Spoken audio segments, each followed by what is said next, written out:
después de que termine este video.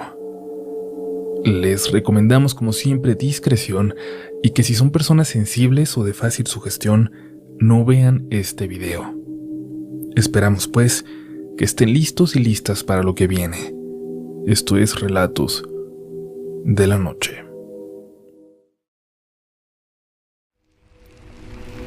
Supongo que muchos lo dicen, pero no sé por dónde empezar. Esta experiencia aún no termina y me ha acompañado desde los últimos 12 años. Nos ha acompañado a todos, a mi familia y a personas cercanas que sin deberla ni temerla han sido parte también de esta historia. Pero para empezar debo irnos solo al 2008, supongo, cuando la experiencia comenzó para mí, sino antes, mucho antes, hasta la década de los 80, hasta un pueblito pequeñito y tranquilo de Guanajuato, hogar de mi abuela y de mi familia materna. Mi abuela siempre fue muy apegada a los curas del lugar y siempre fue de esas señoras que se la pasaban en la iglesia, ayudando, dando de lo poco que tenía a los demás. Pero no siempre fue así. Antes no era tampoco, porque cuando sus hijos terminaron la escuela y estando ella sola ya en el lugar, donó todo lo que tenía para la gente más pobre del pueblo y vivió solo de la pensión del abuelo.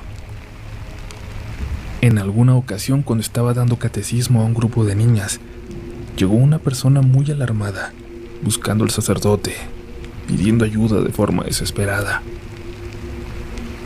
Mi abuela, al ver a ese pobre hombre así, bajando de un burrito tan muerto de sed y cansado como él, se fue corriendo a buscar al padre, pensando que se trataba de algún accidente y de alguien que necesitaba los santos óleos en el camino. Le pidió a las niñas mientras tanto que les atendieran y les dieran agua mientras ella lo buscaba. Salió a la parte de atrás de la iglesia y miró hacia la colina donde el padre salía continuamente a estar solo, a orar. Cuando caminó hasta el sendero, volvió a levantar la vista. Donde éste terminaba en el horizonte, notó a una mujer vestida de negro, de cabello blanco muy largo hasta la cintura.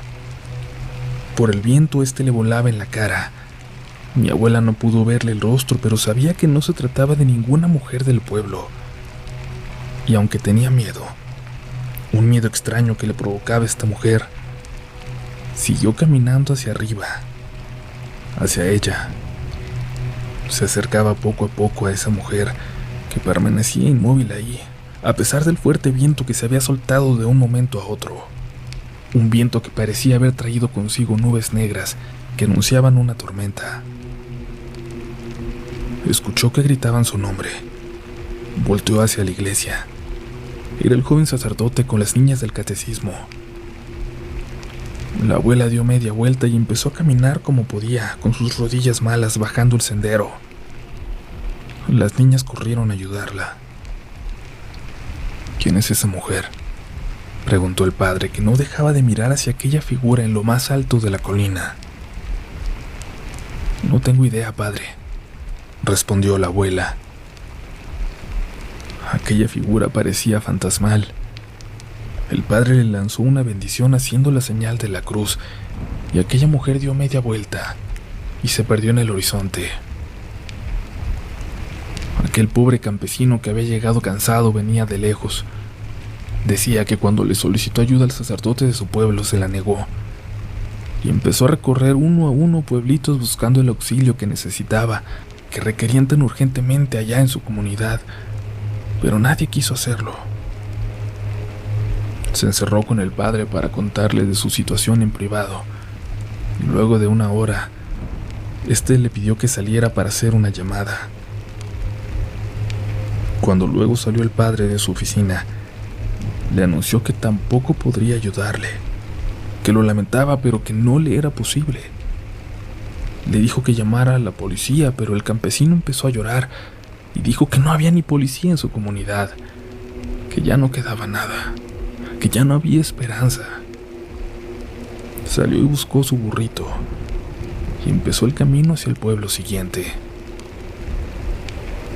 Desde la entrada de la iglesia el padre le gritó que regresara a su casa, que nadie le podría ayudar, que no los dejarían, Pero el joven continuó sin hacer caso. La abuela, como pudo, corrió con sus rodillas malas para alcanzarlo. Aquel pobre burro apenas si podía andar, así que no le costó tanto trabajo. Muchacho, ¿qué es lo que te pasa? ¿Qué tienes que necesitas tanta ayuda? No se lo puedo decir, señora. Discúlpeme. Tengo que seguir.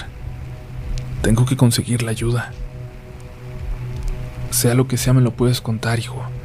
Permíteme ayudarte. Mi abuela no tenía idea de por qué dijo eso.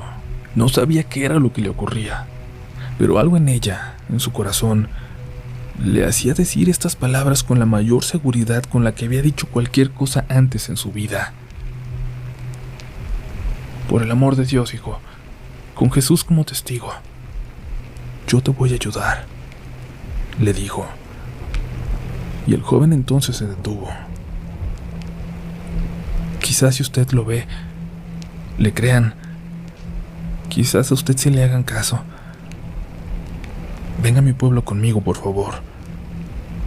Mi abuela sintió, pero se negó a subir con él a aquel pobre burrito que parecía que desfallecería en cualquier momento.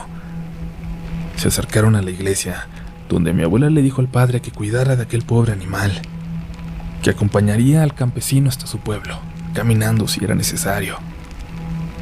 Pero el padre les prestó su camionetita y les dio su bendición para que fueran.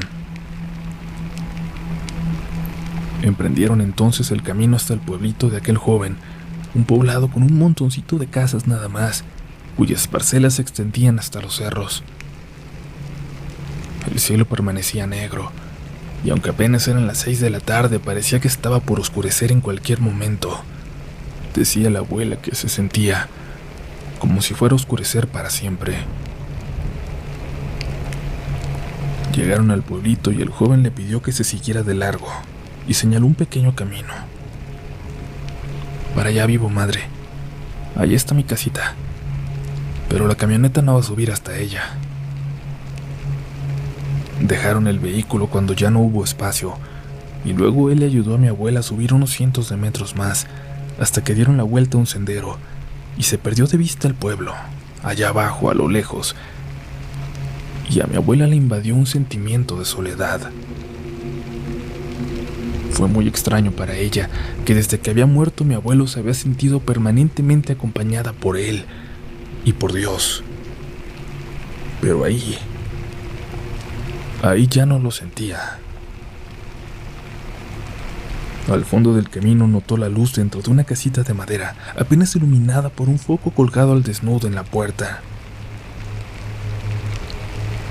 Ya llegamos, señora. Ahí es. Venga.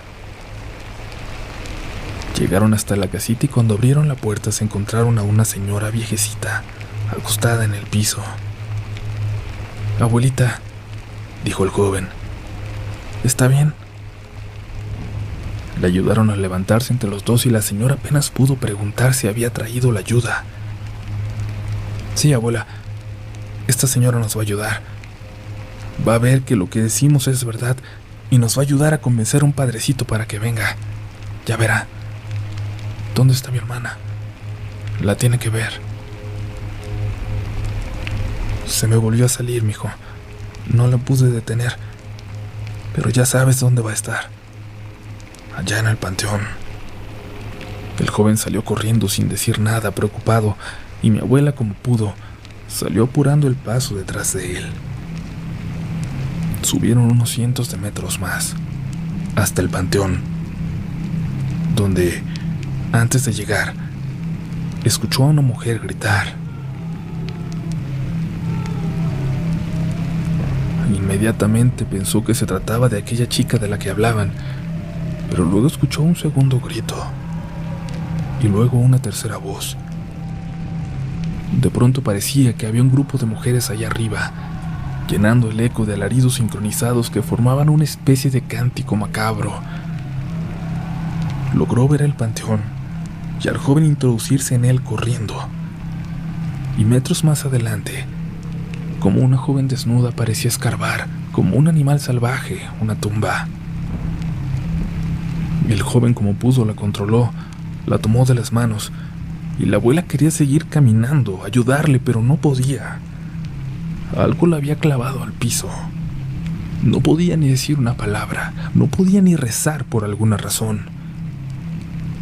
Pero vio cómo el muchacho cargó a la mujer y salió apresurado de aquel viejo cementerio que parecía que tenía cientos de años. Para cuando llegó a la abuela, la joven ya parecía inconsciente. «Véngase, señora, no se me quede aquí». Los gritos se seguían escuchando al fondo y la abuela tuvo que preguntar: «¿Quién grita, muchacho? ¿Quiénes son esas mujeres?» «Déjela, señora. Véngase, por favor», le dijo mientras dio media vuelta para ver de nuevo al panteón. «Camine, madre. Camine, por favor, y por lo que más quiera, no vaya a voltear». La abuela caminó entonces al lado del muchacho, ayudando a sostener a la joven inconsciente, y aquellos gritos detrás parecieron acercarse.